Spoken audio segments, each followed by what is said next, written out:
Assalamualaikum warahmatullahi wabarakatuh. Perkenalkan, kami dari kelompok 2 yang beranggotakan Putri Ardianti dengan NIM 1914040041, Sri Lestari dengan NIM 1914040043, dan Musriyadi dengan NIM 1914040060. Baiklah, pada video kali ini kami akan membahas tentang materi yaitu penilaian, yaitu mata kuliah rancangan pembelajaran matematika yang diampu oleh Ibu dosen Nita Putri Utami MPD. Pada materi kali ini kita akan membahas 3 poin. Yang pertama yaitu penilaian kognitif, yang kedua penilaian afektif, dan yang ketiga yaitu penilaian psikomotor. Baiklah, kita masuk yang pertama yaitu penilaian kognitif. Yang pertama yaitu pengertian penilaian kognitif. Aspek kognitif adalah subtaksonomi yang mengungkapkan tentang kegiatan mental yang sering berawal dari tingkat pengetahuan sampai ke tingkat yang paling tinggi, yaitu evaluasi. Pembelajaran ranah kognitif berkenaan dengan kemampuan pikir, kemampuan memperoleh pengetahuan yang berkaitan dengan pemerolehan pengetahuan, pengenalan, pemahaman, konseptualisasi, penentuan, dan penalaran dapat diartikan sebagai kemampuan intelektual. Kemampuan berpikir termasuk di dalamnya kemampuan menghafal, memahami, mengaplikasi, menganalisis, mensintesis, dan kemampuan mengevaluasi. Menurut Bloom, segala upaya yang menyangkut aktivitas otak adalah termasuk ke dalam ranah kognitif.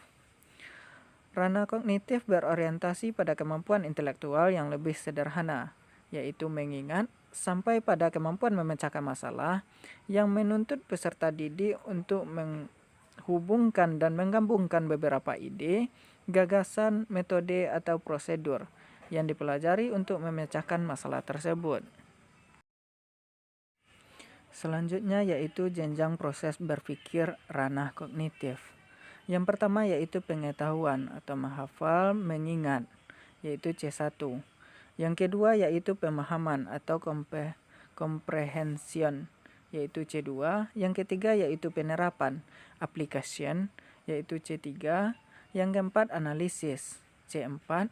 Yang kelima sintesis, yaitu C5. Dan yang keenam yaitu penilaian, penghargaan atau evaluasi, yaitu C7. Selanjutnya yaitu pengukuran pada ranah kognitif. Kemampuan peserta didik pada pembelajaran ranah kognitif masih terbatas pada tingkat pengetahuan. Peserta didik menjawab pertanyaan berdasarkan hafalan saja. Pada tingkat pemahaman, peserta didik dituntut untuk menyatakan masalah dengan kata-katanya sendiri, memberi contoh suatu konsep atau prinsip. Pada tingkat aplikasi, peserta didik dituntut untuk menerapkan prinsip dan konsep dalam situasi yang baru. Pada tingkat analisis, peserta didik diminta untuk menguraikan informasi ke dalam beberapa bagian, menemukan asumsi, membedakan fakta dan pendapat serta menemukan hubungan sebab akibat. Poin selanjutnya yaitu bentuk tes kognitif. Di antaranya yang pertama, tes atau pertanyaan lisan di kelas. Yang kedua, pilihan ganda. Yang ketiga, uraian objektif. Yang keempat, uraian non-objektif atau uraian bebas. Yang kelima, jawaban atau isian singkat.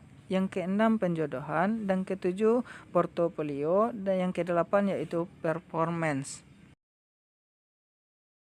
Selanjutnya yaitu macam-macam penilaian kognitif. Pada umumnya, hasil belajar ranah kognitif dapat diukur menggunakan tes tertulis atau tes lisan. Proses tahapan mengkonstruksi tes tertulis secara garis besar yaitu mengkaji kurikulum, mengembangkan indikator dan kisi-kisi, menulis item soal, uji validasi konsep, revisi atau perbaikan, uji validasi empiris, seleksi soal, dan penyajian tes. Tes tertulis merupakan tes di mana soal dan jawaban yang diberikan kepada peserta didik dalam bentuk tulisan. Tes tertulis terbagi dua, yaitu tes uraian dan tes objektif. Poin selanjutnya yaitu contoh penilaian kognitif. Instrumen penilaian kognitif terdiri dari standar kompetensi, kompetensi dasar, indikator, aspek yang berupa C1, C2, C3, C4, dan C5. Dan selanjutnya itu contoh soal. Penskorannya yaitu aspeknya. Yang pertama yaitu pemahaman soal. Skornya 0, 1, 2, dan 3. 0 itu tidak ada usaha, yang satu memahami soal, yang kedua yaitu salah interpretasi, dan yang ketiga sebagian soal interpretasi soal benar seluruhnya. Penyelesaian soalnya skornya 0, 1, 2, dan 3, dan menjawab soal yaitu dengan skor 0, 1, 2, dan 3. Assalamualaikum warahmatullahi wabarakatuh. Baik, perkenalkan nama saya Sri Lestari, NIM 1914040043. Saya akan melanjutkan penjelasan dari rekan saya. Yang selanjutnya yaitu penilaian efektif. Pengertian penilaian efektif. Penilaian merupakan serangkaian kegiatan yang sistematis dan berkesinambungan untuk memperoleh data dan informasi tentang proses dan hasil belajar peserta didik. Efektif adalah ranah yang berkaitan dengan watak perilaku seperti perasaan, minat, sikap, emosi, dan nilai. Dari pengertian di atas dapat disimpulkan bahwa penilaian ranah efektif yaitu serangkaian kegiatan yang sistematis dan berkesinambungan untuk memperoleh data dan informasi dari hasil belajar peserta didik dalam ranah yang berkaitan dengan watak perilaku. Macam-macam penilaian efektif. Yang pertama sikap, yang kedua minat, konsep diri, nilai, dan moral. Contoh penilaian efektif. Pada contoh ini skala terdapat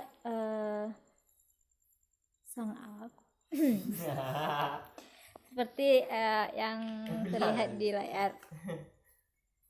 Sekian penjelasan dari saya. Selanjutnya akan dilanjutkan oleh rekan saya. Assalamualaikum warahmatullahi wabarakatuh. Baiklah, Assalamualaikum warahmatullahi wabarakatuh. Ananda Putri Ardianti dengan NIM 1914040041 akan melanjutkan materi terakhir yaitu penilaian psikomotor. Pengertian penilaian psikomotor ialah merupakan ranah yang berkaitan dengan keterampilan skill atau kemampuan bertindak setelah seseorang menerima pengalaman belajar tertentu. Ranah psikomotor adalah ranah yang berhubungan dengan aktivitas fisik, misalnya lari, melompat, melukis, menari, dan sebagainya. Simpson 1956 yang menyatakan bahwa hasil belajar psikomotor ini tampak dalam bentuk keterampilan skill dan kemampuan bertindak individu. Hasil belajar psikomotor ini sebenarnya merupakan kelanjutan dari hasil belajar kognitif dan afektif. Jenis-jenis penilaian psikomotor yang pertama ialah penilaian berdasarkan tingkah laku, yang kedua melakukan tugas portofolio, yang ketiga tugas, yang keempat kemampuan menulis, dan yang kelima membuat karya tertentu berdasarkan materi pembelajaran. Contoh pengukuran ranah psikomotor.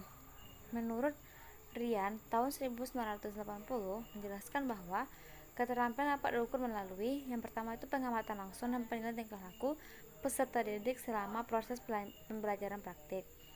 Yang kedua, sesudah mengikuti pembelajaran yaitu dengan jalan memberikan tes kepada peserta didik. Yang ketiga, beberapa waktu sesudah pembelajaran selesai dan kelak dalam lingkungan kerjanya. Sementara Legbody 1968 berpendapat bahwa penilaian hasil belajar psikomotor mencakup 1. Kemampuan menggunakan alat dan sikap kerja. 2. Kemampuan menganalisis waktu pekerjaan dan menyusun urutan-urutan pekerjaan. Yang ketiga, kecepatan pengerjaan tugas. Yang keempat, kemampuan membaca gambar atau simbol. Yang kelima, keserasian bentuk dengan yang diharapkan atau ukuran yang telah ditentukan. Nah, dapat disimpulkan bahwa penilaian hasil belajar psikomotor atau keterampilan harus mencakup persiapan, proses, dan produk. Penilaian dilakukan pada saat proses berlangsung, yaitu pada waktu peserta didik melakukan praktik.